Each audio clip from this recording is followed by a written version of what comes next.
think so. 12 Faces of Sober Speaks podcast, episode number 50, part 2 with Beau. Now, Beau, you were just mentioning about you got another chance at playing baseball. So we can go ahead and pick up right from there. Okay, sounds good. So yeah, I was talking about getting a chance to walk on and to prove myself. Coach says, if you don't drink, you keep your stuff together, keep your grades good. If you can play again, by all means. And that summer I'd been throwing again, and I'd had some decent radar gun readings, 91, 92, 93 again. And little did I know I had a torn labrum, and I'd already had rotator cuff surgery, and I'd retorn it, so I had some stiffness in it, pain, but I just was ignoring it because I was still throwing pretty hard. And long story short, Kenny, I got to school in September, late August, and couldn't stop drinking and couldn't stop drugs. And that's when I found methamphetamine. Really, I'd done pills and cross tops and those kind of things in high school that are like meth, pharmaceutical kind of stuff. To get up for football games or to get up for baseball games and stuff like that. But this is when I found that crank. And at the time, that kind of motorcycle bathtub crank, they called it. And it was just awful. So I started drinking every day again. I got addicted to drugs. I was always addicted to drugs, but I just took it to a new level and didn't make it, Said, yeah, you ain't on the team, man. See you later. So my baseball career was officially over. So I went from a, projected top at the very worst, a third rounder out of high school, at the best, probably a mid to late first rounder, to, a 71st round draft pick by the Marlins in '94, and then a comeback that didn't even last, So, like I said, the proverbial $1 million arm with the 10-cent head, what they said. And that's a line from Bull Durham, the movie, but scouts would call me that back then. And I laughed, and I was like, and I kind of wore it as a badge of honor, but it kind of hurt, to be honest with you, because I knew inside I had all this talent, but I was just wasting it away.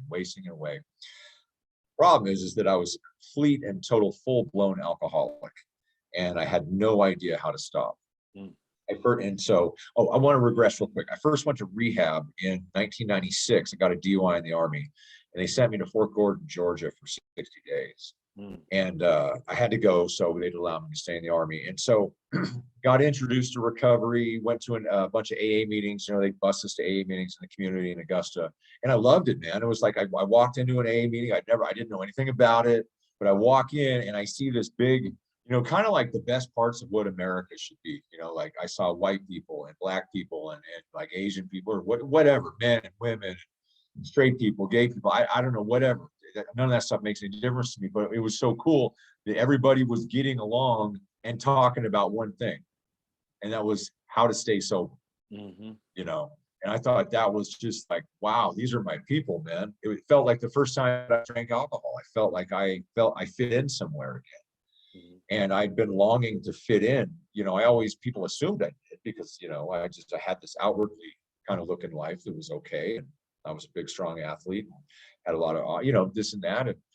But I was dying. I was an absolute wreck inside my entire life. So I found this place, and it's funny. So 60 days is up. I'm on fire for sobriety, and they worked a program of a 12-step program in there, but, and so that's what I was introduced, and we had to give up and say, or at the end of the 60 days, we had to say a little piece, in front of the crowd or the crowd, in front of our class. And I stood up and I proudly said, and I know that I'll never, ever drink alcohol as long as I live, for as long as I live. That was 1996, and I got sober in 2016. So I'd been in and out of the rooms and in and out of recovery, and this is not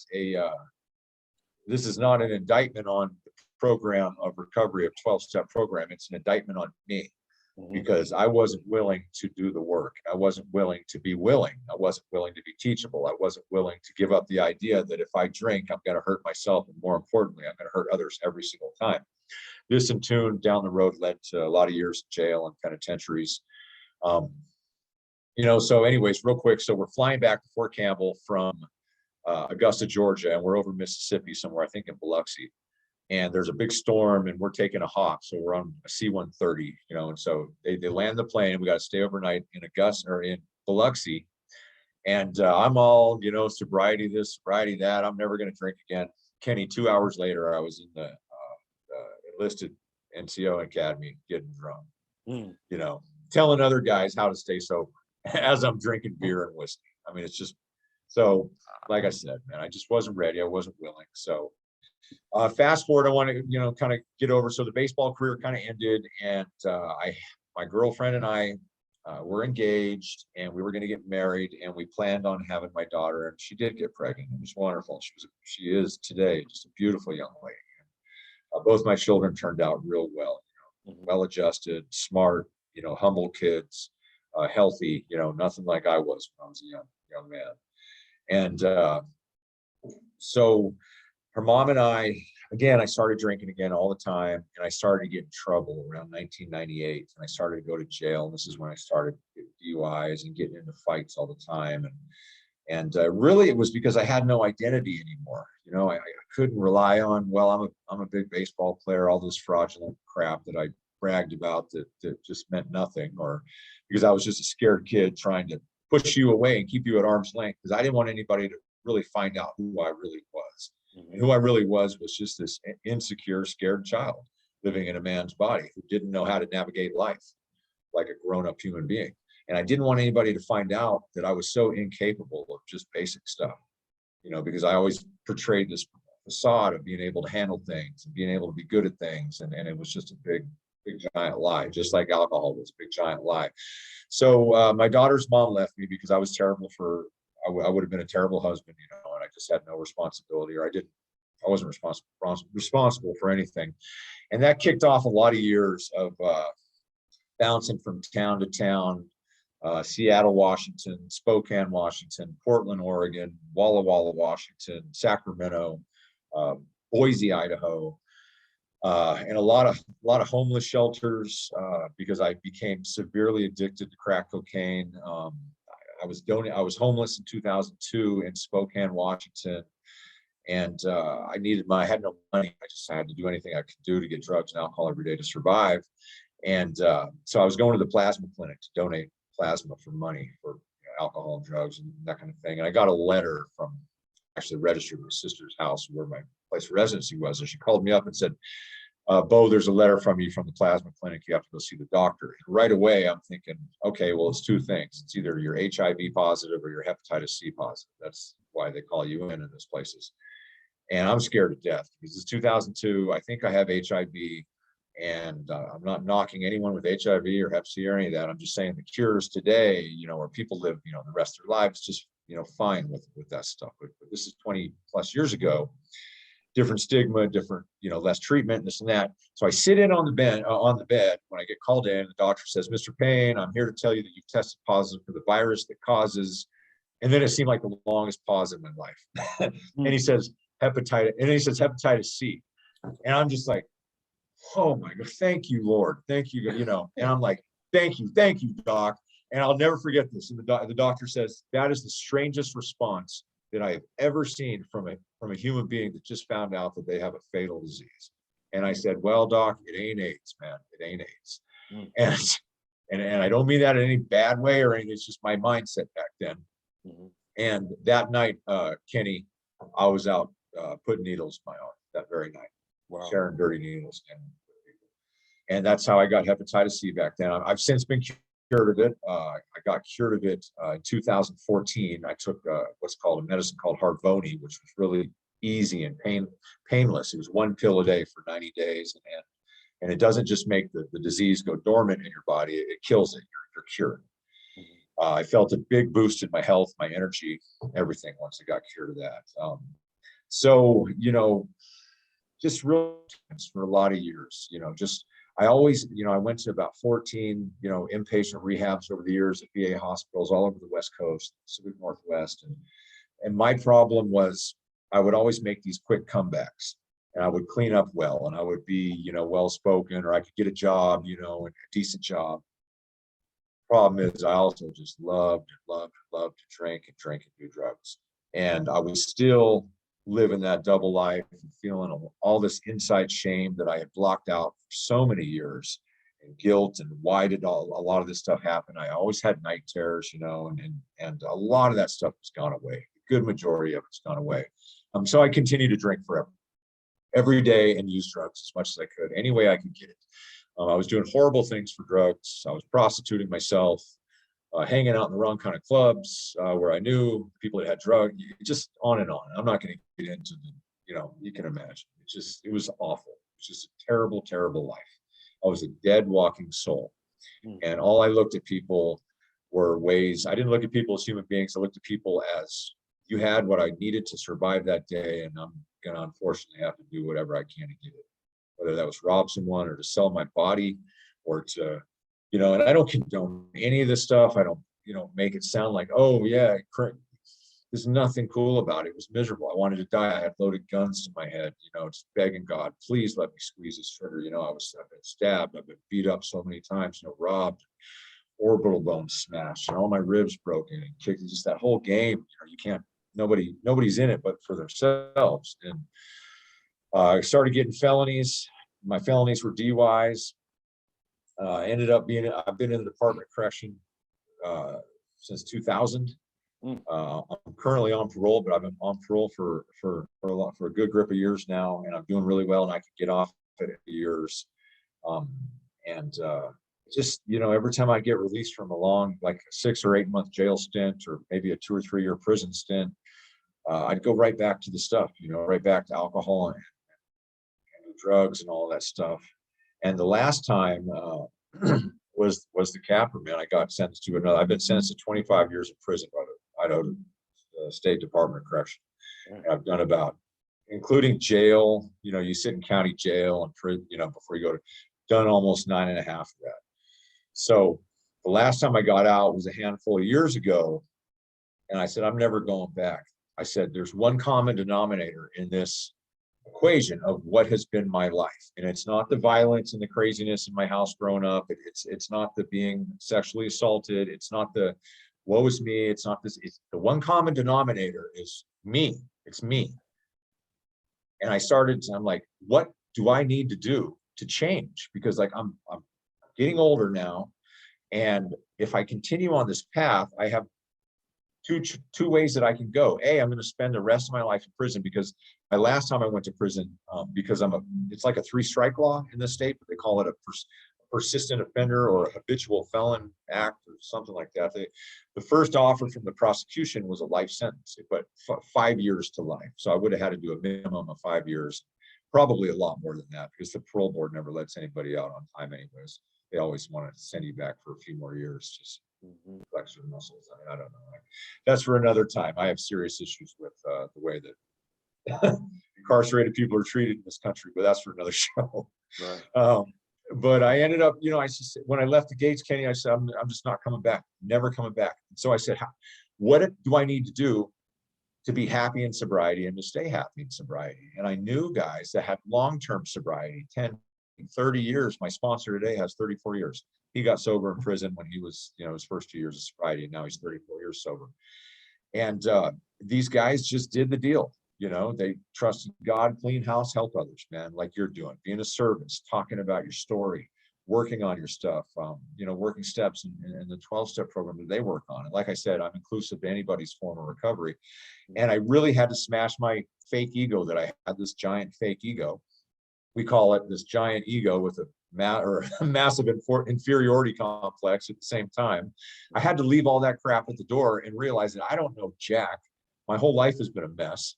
It doesn't matter what's happened to me, what's gone through, or what I've had to go through. It's what I can do today, and today only, and moving forward to change my life, to stop being an absentee father, to stop being a criminal, to stop going to jail, to stop going to prison, to stop hurting people, to stop feeling sorry for myself, to stop all this woe is me stuff. If you drink too, if you had my life crap, and all this on and on and on. And all it did, Kenny, was keep me down. It didn't allow me to flourish and use my God-given abilities that I believe that, we all have God-given abilities, and we all are good at some stuff and not some stuff, and I was just wasting everything away. And so, man, I was in a prison upstate in this state, and I got on a bus got home, I checked into a halfway house because, you got to go to a halfway house when you get out of the joint in this state, in a lot of states. And I stayed for 6 months. And that night my butt was in the chair in an AA meeting, ready to do the deal. And, it's been almost 6 years later and I'm still clean and sober. And I just live by some really simple tenets, man. I have a faith in God, my higher power, strong faith, because I've seen things that I don't think I could have made it through without my faith. Service to others, man. I smirk and laugh, and not laugh, but just mock and smirk and think that stuff's for the birds, and whatever. These guys are lying, and and I'm not a saint or anything like that, but I truly love helping people, and I like sharing my story with other people because other people, man, your story, my story, anybody's story who's in recovery. We've all got a story. We didn't decide to get sober because we were on a winning streak. Right. I obviously, I was taking a lot of obviously something was wrong in our life. Losses, for real. Mm-hmm. Yeah, man, I bet you have, and just the financial, the physical, the emotional, the mental, and it got to me of how I was not there for my kids, and I was treating, and my children and I now have a relationship, but it's a work in progress. It's slow, but I'm patient. There's a lot of stuff to, a lot of broken, fences to mend, but we're working on it, and it's good. And I got a text from my daughter the other night to say, "Go Celtics, Dad! I'm watching." Oh yeah, they did put out a win. They put out a win last night. They did, man. Yeah. Yes, sir. Yes, sir. And so we're big, I raised her, so she's a Celtics and Patriots fan, Bruins, Red Sox, all that stuff. And she likes what her dad likes, but it's a work in progress.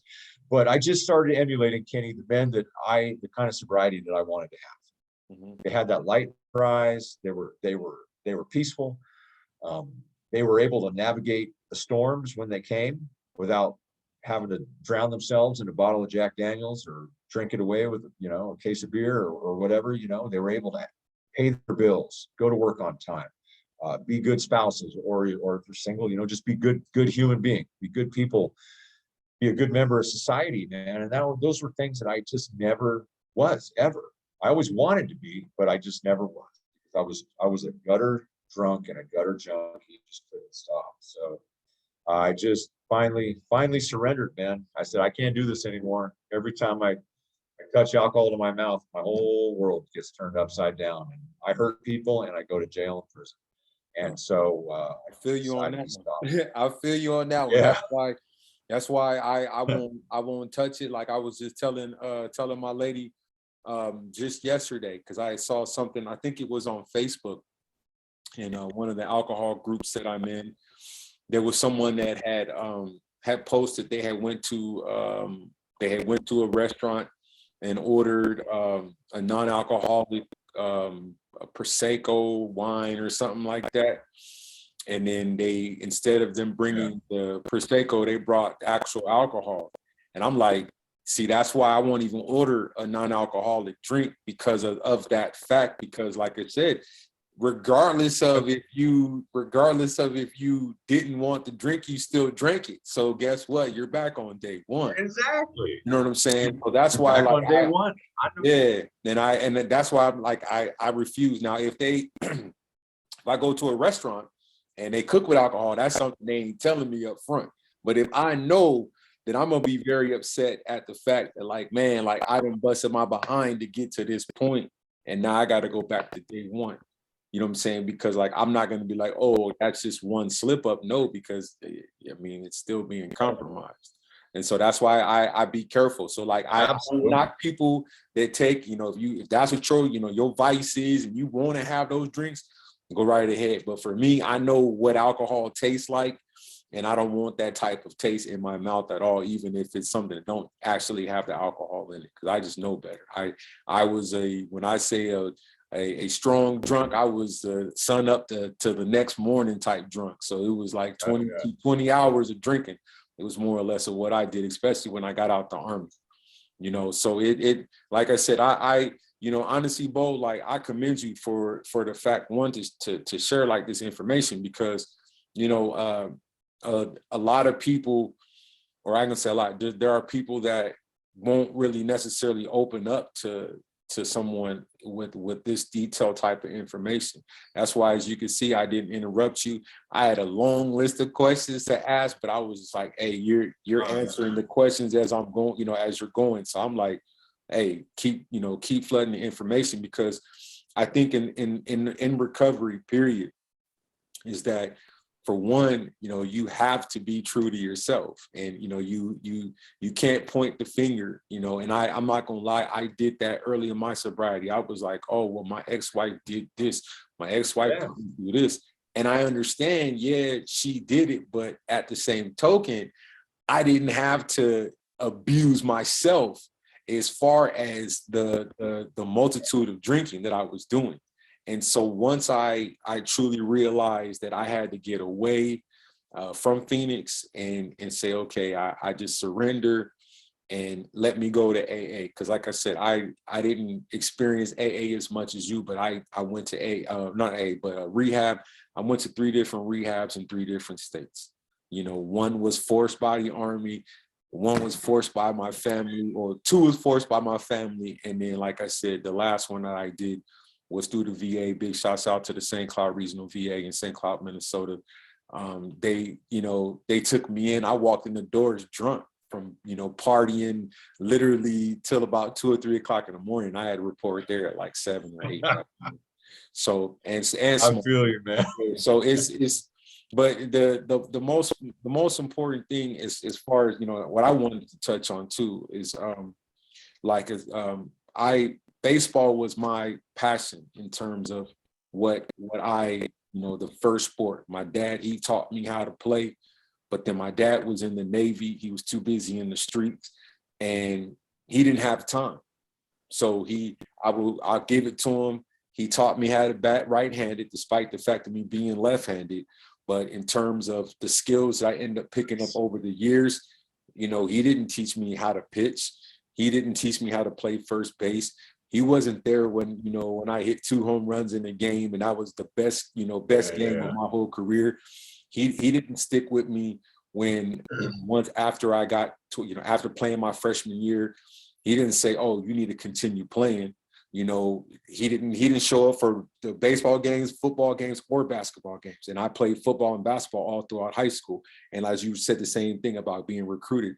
I was recruited by a lot of schools throughout the country for football. Yeah. And I'm not as tall as you. I stopped growing. I was 6 feet at 12, and I thought I was really going to be like 6'5", 6'6", but I stopped growing at 12. Yeah, man. Yeah. But it's one of those things. It's like, we witness, a lot of stuff, trauma growing up, and, we bottle the anger that things that we witness, things that, a kid should not be going through. You know what I'm saying? And I could sit here and be mad at my father. I witnessed him drinking. I witnessed the Shore Patrol or the Navy police showing up off base to our military housing because my dad was drunk. He wasn't a violent type, but he was a type that would disturb everybody else in the neighborhood because of his drinking. You know what I'm saying? And it carried on to me. And unfortunately, I realized, okay, once I got sober and made those necessary changes, that now things started to improve. I went back, I received more education, got my master's degree about 4 years ago. But even to this day, and I'll say it on my podcast because I'm not ashamed, because my dad doesn't watch them, and I know why, because he missed out on a lot of vital moments in my life. And he doesn't want to hear me say that over and over and over again, because it is the truth. But like I said, I had to get sober for myself. I sat there and I walked away from that marriage. I could have easily got sober and said, okay, let's try to work it out. But I knew that those days were long gone. That once I signed my DD 214 in 2015, I should have signed my divorce papers the same day, instead of waiting a whole almost 2 years or a year and a half. But that's here nor there, because like I said, I'm just happy that, how life is. And that's what I want you, to know as well, is that regardless of all that crap that you went through, all the whatever trauma that you face, is what you're doing today. and what, you know what I'm saying, and what message that you can convey, because you can share that story today to prevent somebody else from making those same choices. You know, if somebody has a hoop dream or a baseball dream, soccer dream, regardless of whatever abuse or the absent parent not there, get with somebody that's going to be, you know what I'm saying? Because I had a guy, his son played on my, I think my senior year, so he was like a sophomore.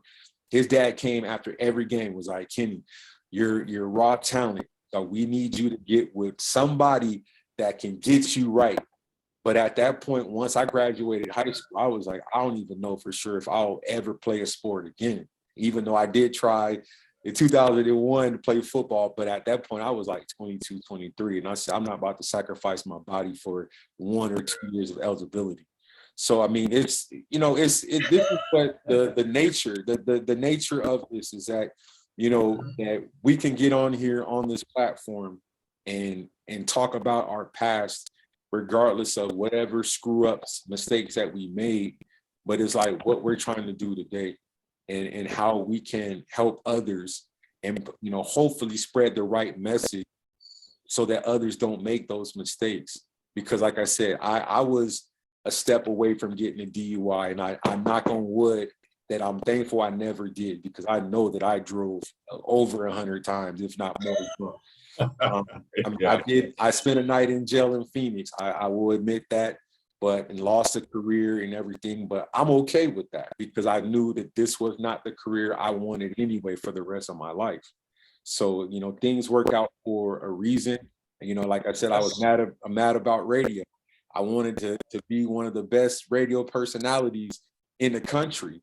But now I'm like, okay, I'm not worried about that. But let me get, you know, be one of the top, you know, podcasters in supply, you know, and that's what I'm working towards. And that's why, like I said, I want to have as many good people on my show and interviews, so that, like, they know, like, all right, you know, I can relate, I can understand, you know, my guests. And that's why I wanted to have you on. You know, even though I will say this, and I'm not going to throw shade at him, but, you know, we talked about this before. You know, I played against, or he was on my football team, Mike Jacobs, played, you know, got, you know, drafted by the Marlins, and got kicked out of school because of Mike Jacobs too. Yeah. And so, and I was at a school that, you know, they didn't want Black athletes on that team. So I didn't even get an opportunity to try out. Hate that. Yeah. And I don't get it, but like I said, it's here nor there, but I can honestly say, because I tell like a lot of my friends, like from high school, they're like, you know, oh, you know, there was a guy, he trained with, like, he was getting one-on-one tips from Tony Gwynn back in the day with Mill Mitchell. And he led the county in batting average, all this stuff. I said, but you don't know who was better than him. And I said, it was me. And they were like, you're right. And I said, you can go ask him yourself. And they were like, wow, are you serious? I'm like, yeah. I said, all the stuff that he was doing, he learned that from me. And I'm not lying when I say this. You know what I'm saying? No, I got you, man. I understand. And I say it in terms of, like, you know, being better, you know, in baseball, because that was the first sport, because my mom didn't want me to play football. She's like, you're going to get hurt. And that's what ended up happening. The last time I played, I got a concussion and never put on again. So, but before we cut this, go ahead. Go ahead. Say what you got to say. So I know the timer. I was just going to say, I think that you and I had touched base on that, you know, Black athletes not wanting to, or not, maybe not being allowed to play, or not, how do I say not allowed, but how to not being encouraged to play on the baseball team. And that drives me nuts, man, because the game of baseball is a beautiful sport. It is. Having said that, and I think I told you this when we first started talking, I miss having more Black ball players in the big leagues, because they're fantastic players. I mean, we don't have any Ricky Hendersons anymore, or Dave Winfields, or Gary Templetons, you know, from San Diego, or Barry Larkins, or even Barry Bonds, or Juniors, or Frank Thomases. And, you know, I mean, man, I go on and on and on. My first sports hero was Larry Bird, and my other sports hero was Jim Rice, who was a Black ball player for the Boston Red Sox.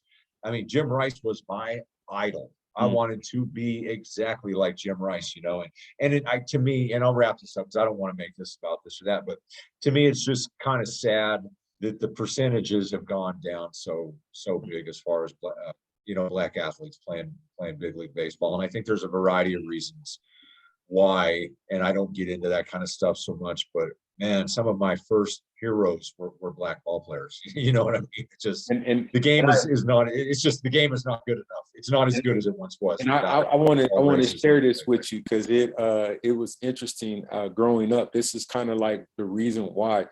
But the elementary school I went to, big shouts out to Goose Gossage. I'm the only black kid in the class, and his son was in my class, and he came in, and I'm like, oh, Goose Gossage, you pitched this. Like, I'm knowing stats in second and third grade. Yeah. So he would come into the class, he wouldn't even acknowledge his son. He would be like, hey, Kenny, how you doing? Or hey, Kenneth, how you doing? And I'm just like in awe because nobody truly knew who he was. And it was just like, that's just how passionate I was. And then a nice little plug. I am doing a children's book on me playing baseball. It is complete. I just need the pictures. Heck yeah. From when I played baseball in San Diego. So that is in the works. And I'm probably going to link up with you because I'm definitely trying to get this in front of the MLB somehow, some way. Because this is like you said, it should be an inspiration to other black kids that baseball is just as fun as playing football than any other. 100%.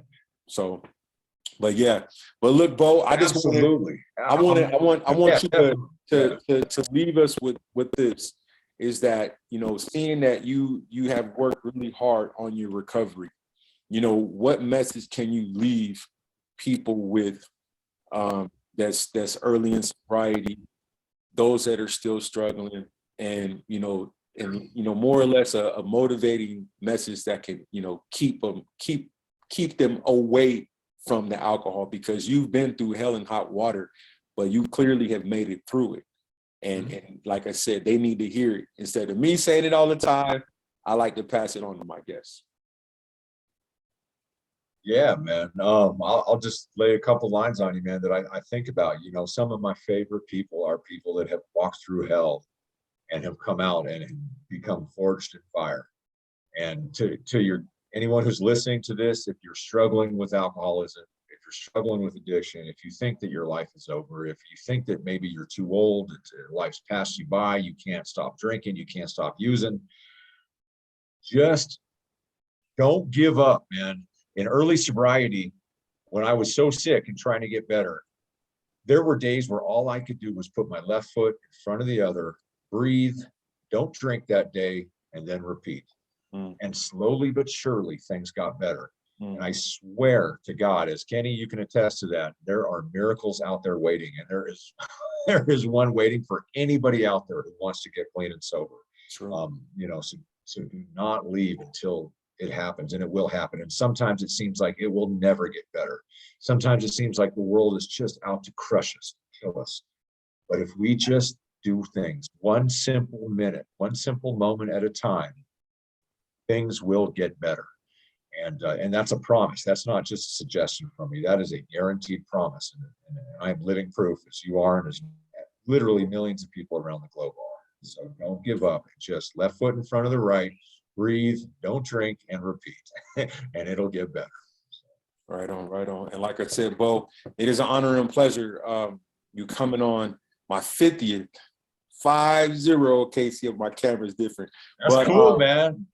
I appreciate it. And like I said, I didn't want to interrupt you because I knew that you were going to give great information. And this is what I wanted to close out my 50th episode with, is someone impactful, strong, is not going to hold back and just tell it like it is. And that's what it's all about within the sober community, is just being honest, not only with yourself, but being honest with the viewers so that they know, like, hey, it's hard out here, but there is an opportunity to make those changes, most definitely. But ladies and gentlemen, 100%, man. Well, go ahead, Beau. Go ahead. I'm sorry. Oh, I was just going to tell you, thanks so much for having me, man. I respect the heck out of you, man. Everything you and I have got a ton in common. So Sure. definitely, stay in touch, man. And we'll see what we can do. I'm looking forward to reading that book, man, and maybe trying to get it out in front of some people. So I appreciate it for sure. All right, ladies and gentlemen, this is another spectacular episode of 12 Faces of Sober Speak podcast. I am your host, Kenneth L. Watson Jr. Thanks again to Beau for coming on. I will have all of Beau's information when I post the video. And like I said, just stay tuned. 12 Faces of Sober is not just something that's going on right now. This is a lifetime journey I'm on, and I'm just here to share it with you guys. So once again, thank you for tuning in. Thank you for the support. And this is 12 Faces of Sober.